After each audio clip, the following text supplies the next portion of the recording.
मामले जो हैं ना, जो भी हम दंपति के ऊपर आरोप लगाया गया है बेबुनियाद है।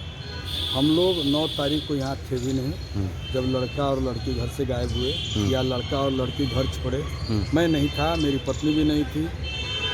मैं एक शादी समारोह में था जब मुझे पता चला कि लड़का और लड़की नहीं है घर पे।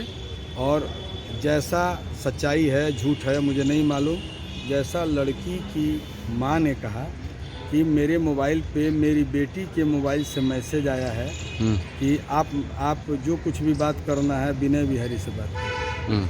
इसका मतलब है कि आपने मेरी लड़की को छुपा रखा है, अगवा कर रखा है। ठीक है, मैंने कहा कि लड़की जो है मेरे पास नहीं है और मैं एक जिम्मेदार विधायक हूँ, बीजेपी से 3 बार विधायक हूँ। मैं ऐसा गलत काम नहीं कर सकता।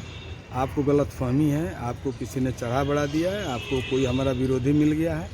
आप एक काम करिए ना, 10 तारीख को मैं आ रहा हूँ, मैं पता अपने स्तर से भी करूँगा और पता करके मतलब लड़का लड़की जहाँ भी होंगे उनको आपके सामने हाजिर कराऊँगा।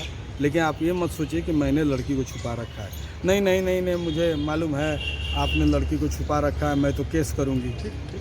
मैंने कहा तो बताइए, आपकी लड़की आपके पास नहीं है और आप माँ हैं। मैं एक माँ की लड़की नहीं हो और माँ की स्थिति कैसी हो, क्योंकि मैं 700 फिल्में लिख चुका हूँ, मैं लेखक हूँ, कवि हूँ, मैं इसको अनुभव कर सकता हूँ कि उनकी क्या हालत होगी। तो आप अभी असंतुलित हैं, आपका दिमाग संतुलन में नहीं है। मैं आपके सेवा में हूँ, आपके साथ हूँ, है ना। और लड़की जहाँ भी होगी, लड़का जहाँ भी होगा, आएंगे लोग और उसके बाद जो आप आरोप लगा रहे हैं उस आरोप से मैं अपने आप स्वतः मुक्त हो जाऊंगा। आज लड़की आ गई है, 1:30 बजे से अगम कुआं थाने में बैठी है, वो बताएगी कि मेरा क्या उसमें रोल है, मैंने क्या भूमिका अदा किया है। लेकिन जिस तरीके से उनकी माता ने आरोप लगाया है, रेखा कुमारी ने, और कहा है कि आपने सीधे तौर पर कहा तो जो करना है कर लीजिए, मेरा कुछ नहीं होगा, यानी इस अंदाज में आपने अगर ये बातें कही है तो कहाँ तक ये सच्चाई है? अच्छा एक बात बता, मैं पागल दिखता हूँ क्या? मैं पटना यूनिवर्सिटी से एमए पास किया हूँ, 700 फिल्मों की कहानी लिख चुका हूँ। मैं पागल हूँ क्या? मुझे नहीं पता है कि आदरणीय प्रधानमंत्री के पद का क्या गरिमा है, आदरणीय मुख्यमंत्री जी की पद की क्या गरिमा है, डीजीपी का मतलब क्या होता है, डीएम सीएम का मतलब क्या, नहीं मालूम क्या हमको? अब मेरा वीडियो है क्या? मेरा कोई टेप है क्या? अगर कोई वीडियो और कोई टेप हो उनके पास तो ये आरोप लगाएं, नहीं तो आप एक बात बताएं, आप पत्रकार हैं, हमारे घर पे आए हैं, मैं अच्छे से बात करूं, आपको मिठाई और पानी खिलाऊं पिलाऊं, या आप रोड पे जाके विनय बिहारी कॉलर पकड़ के मुझे मारे हैं, तो इसमें विनय बिहारी आपको कुछ कर सकते हैं? लेकिन ये कहानी आपको कब से पता थी और आपने इसमें कितना सहयोग किया है इस मामले पर, जिस तरह से उनकी मां ने आरोप लगाया है? और फिल्मी दुनिया से हटकर बात करें, रियल जिंदगी में बात करें, क्या ये सच है या उन्होंने जो किया है आपके परिवार के लोगों ने वह सही किया है या गलत किया है? पहले एक बात बताइए, कोई अपने बेटा की बात करेगा, अब फूफा मामा मौसा का रिश्ता तो आप भी समझते हैं। उस औरत से एक लाइन में पूछिए, जब बच्चे की माँ जीवित है, पिता जीवित है, तो मौसा मौसी मामा मामी या फूआ फूफा क्या होता है जी?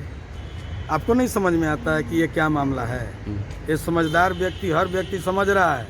आजकल सगा बाप भी अपने बेटे को नहीं कहता है कि फलाने की लड़की को लेकर भाग जाओ, अब फूफा कहेगा कि लेकर भाग जाओ और लड़का भाग जाएगा। अब कौन लड़का लड़की आज के टाइम अपने माँ बाप फूफा फूफी मामा मामी और मौसा मौसी से पूछ के मोहब्बत करता है? एक भी बात बता दीजिए, एक भी उदाहरण दे दीजिए। बेतुकी बात को हम क्या हवा दें ना, और जो मरीज ही नहीं है उसको क्या दवा दें? लेकिन जिस तरीके से आपका नाम आया है उसके लिए आप क्या थाने में जाएंगे और अपनी बातों को रखेंगे? हमका भगोड़ा है कि हम नहीं जाएंगे। जब थाना प्रभारी बुलाएंगे जाएंगे। मैं पटना ही में हूँ और जब तक इस मामले से पर्दा नहीं उठ जाए, राज्य का रहस्य खत्म नहीं हो जाता है, हम कोई भगोड़ा है भाग जाएंगे? विधायक हैं भाई, सत्ताधारी पक्ष के विधायक हैं, ये 3 नंबर काम क्यों करेंगे? क्या ज़रूरत है हमको? क्यों भागेंगे? प्रभारी जहाँ बुलाएंगे चले जाएंगे। लड़की बोल देगी कि विधायक जी अपने आदमियों से, जब विधायक जी स्वयं हमको मारे हैं, उठा के ले गए हैं, बाल खींच के मारे, बात समझिए। कुछ भी बोलेगी, अगर बोल देती है ऐसा, तो हम ईश्वर के नाम पे शहीद होने के लिए तैयार हैं। लेकिन आपको बता दें, झूठ बोलना हमारे फितरत में नहीं है। मेरा अंदाज़ अपना अलग है। मैं कोई काम करता हूँ तो खुलेआम करता हूँ, नहीं करता हूँ तो नहीं करता हूँ। ये इसमें हमारा कहीं दोष नहीं है। कोई लड़का लड़की आज के टाइम में किसी से पूछ के न किसी से प्यार करता है, न बाग बगीचा में जाता है और न सिनेमा हॉल में जाता है। कहीं वैलेंटाइन डे का दिन है, ऐसा मौका तो आपने नहीं शहीद किया, साथ दिया हो, इस तरह की बातें उनकी माँ ने कहा है, जिस तरीके से आरोप लगा रही हैं वो। देखिए, मैं भारतीय संस्कृति में जीने वाला आदमी हूँ। वैलेंटाइन डे को बहुत मान्यता नहीं देता, लेकिन अगर हमारे देश के कुछ नौजवान इसको महत्व देते हैं तो वो नौजवान हमारे अंग है, हमसे बाहर नहीं है। प्यार मोहब्बत का दिन तो हर दिन होना चाहिए। एक दिन क्यों, 14 फरवरी क्यों, 14 जनवरी क्यों नहीं, 26 जनवरी क्यों नहीं, 15 अगस्त क्यों नहीं, देखिए 2 अक्टूबर क्यों नहीं। हम इस चीज़ को बहुत हार्डली नहीं लेते हैं। भले हम 700 फिल्मों में गाना लिखें, है ना, हम जेन्युइन चीज़ हो उसको सह देंगे, जो जेन्युइन नहीं है उसको सह नहीं देंगे। हम कतई, आपको ऐसा लगता है कि हम कहेंगे किसी की लड़की को लेकर भाग जाओ, सगा बाप नहीं बोल सकता मैं तो फूफा हूँ। तो आप इस शादी से साथ देंगे? शादी में आप एक चीज़ बताइए, लड़का और लड़की राजी हो तो जब लड़का और लड़की राजी होंगे, इसमें किसी की ज़रूरत आज के ज़माने में है क्या? आज के ज़माने में है नहीं है। और किसी के भी व्यक्तिगत जीवन में बहुत घुसने की ज़रूरत मैं नहीं समझता।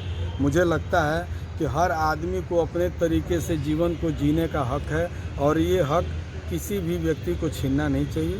और मैं भी इस काम में कहीं सहयोग नहीं करूँगा। जिस आदमी को जो पसंद हो उस पसंद के साथ अपना जीवन व्यतीत करे, निभा दे। हम तो यही कहेंगे, मोहब्बत करना गुनाह नहीं है, मोहब्बत को निभा देना बड़ी बात है। देखिए, इन्होंने